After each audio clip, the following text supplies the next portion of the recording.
और आज 10-12 साल के भीतर भीतर करीब 650 नई यूनिवर्सिटी जुड़ चुकी हैं। करीब 1000 का आंकड़ा हम पहुंच रहे हैं। 2014 के पहले मेडिकल की सिर्फ 400 सीटें हुआ करती थी।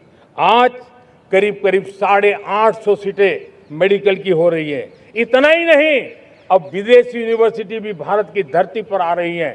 भारत के अंदर विदेशी यूनिवर्सिटी की डिग्री मेरे नौजवान को मिले, इसका प्रबंध भी हो चुका है। हमारे देश के युवा मन बचपन से ही टेक्नोलॉजी की तरफ आकर्षित हो, उस दिशा में हम काम कर रहे हैं और इसलिए हमने करीब 10,000 से अधिक अटल टिंकर की लैब छोटे छोटे बच्चों के हवाले कर दी है ताकि उनका इनोवेशन और टेक्नोलॉजी के अंदर उनका मन बने। 12 वर्ष युवा, हमने अनेक रास्ते खोले।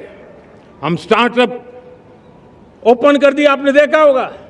भारत के प्राइवेट स्टार्टअप 28 साल की एवरेज उम्र के बच्चों ने, नौजवानों ने दुनिया में पहले ही ट्रायल में अपना सैटेलाइट लॉन्च कर दिया और रॉकेट लॉन्च कर दिया। उन्होंने बहुत बड़ा काम कर दिया है साथियों। आज करीब 2.5 लाख से ज्यादा रजिस्टर्ड स्टार्टअप है। हमने पिछले दिनों एआई इंपैक्ट समिट किया था। एआई का विस्तार बहुत तेजी से बढ़ रहा है। लाल किले से मैं देश के नौजवानों के लिए घोषणा करना चाहता हूं। हमने तय किया है कि आने वाले 1 वर्ष में 1 करोड़ युवाओं को एआई स्किल के लिए ट्रेनिंग देने का हम काम करेंगे ताकि हमारा देश का नौजवान एआई की दुनिया में भी नेतृत्व करने का सामर्थ्य। मेरे साथियों, बायो इकोनॉमी एक नया क्षेत्र है। एक समय था 2014 के पहले सिर्फ 60,000 करोड़ रुपए का बायो इकोनॉमी का काम होता था। मेरे देश के नौजवान, आपने क्या कमाल कर दिया है। देखिए, नीतियां जब सही होती है, लक्ष्य जब साफ होता है, तो मेरे देश के नौजवान कैसा करके थे। बायो इकोनॉमी में देश की युवा शक्ति ने सामर्थ्य दिखाया है। 2014 के पहले जो 60,000 करोड़ का कारोबार था, आज वो कारोबार बायो इकोनॉमी 20 लाख करोड़ पहुंच चुकी है। दोस्तों,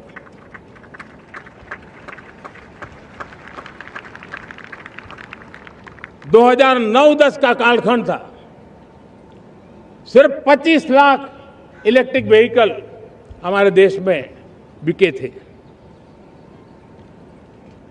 1.5 लाख इलेक्ट्रिक व्हीकल बिके थे 2009-10 में।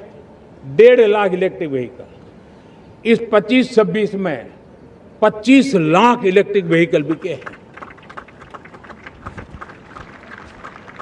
मेरे प्यारे देशवासियों, एविएशन सेक्टर भी मेरे नौजवानों के लिए बहुत तेजी से आगे बढ़ रहा है। नए एयरपोर्ट, नए रूट, नए रोजगार के अवसर बना रहे हैं। मेंटेनेंस, ओवरहॉलिंग, इसके भी कारण देश में बहुत बड़ी मात्रा में स्किल मैन पावर को काम मिल रहा है। मेड इन इंडिया हवाई जहाज बनाने की दिशा में हमने सफलता पाई है। Made in India defence transport aircraft C295 already अपनी उड़ान भर चुका है, सफल उड़ान भर चुका है। ये देश के नौजवानों के लिए, मेरे साथियों, ड्रोन ने भी बहुत बड़ा काम किया है। स्वामित्व योजना, गांव में ड्रोन से स्वामित्व योजना सफल हो रही है। करीब 3.25 करोड़ परिवारों को स्वामित्व योजना का लाभ मिला है और इसके कारण 140 लाख करोड़ रुपए जैसी संपत्ति अनलॉक हुई है, जिसके कारण बैंक से लोन मिल सकता है, लोग अपना कारोबार कर सकते हैं। मेरे प्यारे देशवासियों, हमारे मध्यम वर्गीय परिवारों के सामने एक बहुत बड़ा बोझ बन चुका है कोचिंग क्लासेस की स्पर्धा। हर माँ बाप को लग रहा है कि कोचिंग क्लास में बच्चे को नहीं भेजा तो हम प्रतिष्ठित परिवार नहीं है। इन गरीब और मिडिल क्लास परिवारों की हम चिंता करते हुए हजारों करोड़ रुपए का उनका खर्च है वो भी बचे, बेटे भी अपने आसपास रह सके, उनकी देखभाल हो सके, परिवार पर आर्थिक बोझ न आए। और इसलिए हमने युवाओं के लिए विभिन्न परीक्षाओं की फ्री ऑनलाइन कोचिंग हमने करने का निर्णय किया है। डिजिटल पब्लिक इंफ्रास्ट्रक्चर है, हमारे पास उत्तम टैलेंट है, टीचर्स हैं। उन संसाधनों को जोड़ करके हम देश के नौजवानों को फ्री कोचिंग देने का एक पूरा नेटवर्क हम खड़ा करने वाले हैं। मेरे प्यारे देशवासियों, मैं हमेशा कहता आया हूं, जो खेले वो खिले। जब मैं खेले वो खिले की बात कर रहा हूं, तब मेरे प्यारे देशवासियों, आज भारत खेल की दुनिया में अपनी जगह बना रहा है। अब खेल के पोडियम में भारत का राष्ट्रगीत सुनाई देता है, भारत का राष्ट्रगान सुनाई देता है, भारत का तिरंगा झंडा लहराता दिखाई नजर आ रहा है। टॉप्स योजना ने बहुत बड़ी सफलता पाई है। खेलो India games, university games, winter games, beach games, sports infrastructure, sports के लिए कोचिंग, स्पोर्ट्स मेडिसिन, स्पोर्ट्स के लिए न्यूट्रिशन, इन सारे विषयों में भारत अब महारत करने की दिशा में आगे बढ़ रहा है। नौजवानों के लिए पूरा नया क्षेत्र, खिलाड़ी न बन सके तो उसकी सपोर्ट सिस्टम में भी बहुत बड़ा क्षेत्र खुल रहा है। स्पोर्ट्स की दुनिया में भारत का प्रदर्शन बेहतर होता रहा है और हम 2036 में ओलंपिक के मजबूत दावेदार बनकर के आगे बढ़ रहे हैं और 2030 में कॉमनवेल्थ गेम्स को भारत होस्ट करने वाला है। और मेरे साथियों, दुनिया में जो ओलंपिक की खेल होते हैं, करीब 40 प्रकार के गेम होते हैं और करीब 350 साढ़े 350 स्पर्धाएं होती हैं ओलंपिक में।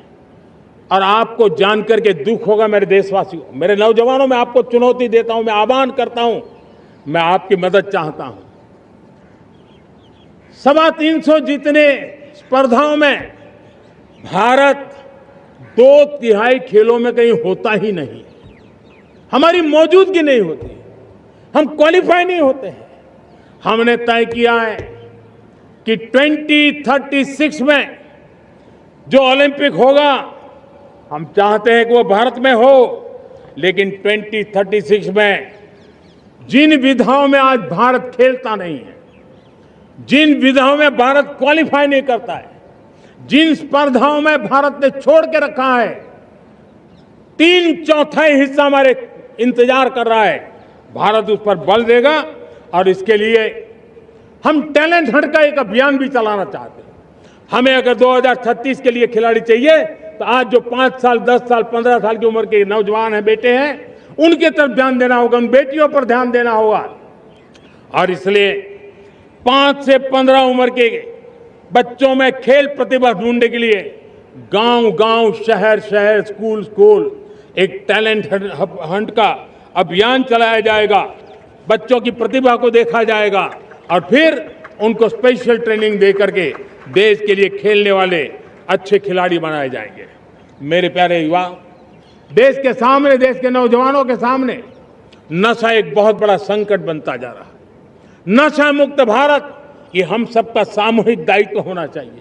हमारे उज्जवल भविष्य के लिए हमारी युवा पीढ़ी मजबूत हो, हमारा युवा सामर्थ्य हमारे देश के लिए काम आए, इसलिए नशा मुक्त भारत।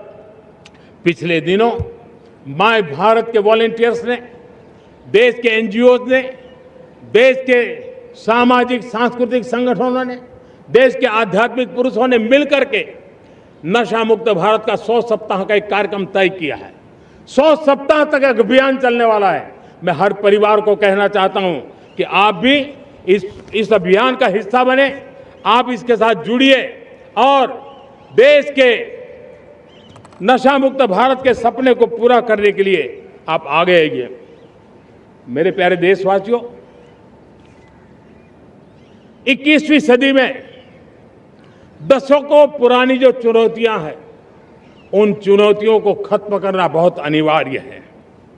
नक्सलवाद, माओवाद लाखों युवाओं के भविष्य को तबाह कर दिया, अनेक माताओं के दुधमल नौजवानों को छीन लिया, बर्बाद कर दिया, हर मां बाप के सपनों को चूर चूर कर दिया। इस नक्सलवाद ने 4 दशक तक हिंदुस्तान के बहुत बड़े हिस्से को, बहुत बड़ी आबादी को दबोच करके रखा था, बंदूक के नोक पर दबोच करके रखा था, संविधान की धज्जियां उड़ा दी थी और देश के सामान्य नागरिकों की रक्षा में 3,500 से ज्यादा हमारी पुलिस के, सुरक्षा बल के जवान शहीद हो गए। युद्ध के अंदर जितने सैनिक मरते हैं उससे ज्यादा हमारे पुलिस जवानों को जान की बाजी लगानी पड़ी ताकि देश के सामान्य मानवी को सुरक्षा मिले। ये नक्सलवाद ने धरती को लहूलुहान कर दिया था। 2014 में आपने जब हमें मौका दिया, उसी दिन हमने संकल्प लिया था कि हम देश को नक्सलवाद से मुक्त करेंगे। और आज मुझे खुशी है कि नक्सली माओवादी हिंसा आखिरी सांस भी शायद रहने की अब तो ताकत नहीं रही है। पूरी तरह उसे खत्म करने की दिशा में जहां पर कभी नक्सलवादियों की गोलियां चलती थी, जहां पर कभी धरती रक्त रंजित रहा करती थी, आज उसी नक्सल क्षेत्रों में, उसी इलाकों में नक्सल मुक्त होने के कारण विकास, विश्वास और प्रयास का तिरंगा लहरा रहा है। मेरे प्यारे देशवासियों, लेकिन इस चुनौती को हमने कम नहीं आंकना है। इस चुनौती से हमें और भी सावधान रहने की जरूरत है। वर्षों तक देश की सत्ता में माओवादी सोच के लोग गलियारों में अपनी जगह बना करके बैठे थे। सरकारी कमेटियों में सलाहकार के रूप में भी ये माओवादी सोच ने नीतियों को प्रभावित किया था। मेरे प्यारे देशवासियों,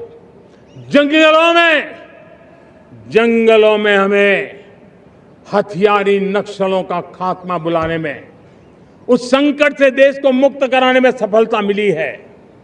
लेकिन हथियारी नक्सल तो गए, लेकिन दिमागी नक्सल, ये दिमागी नक्सल मौके की तलाश में है।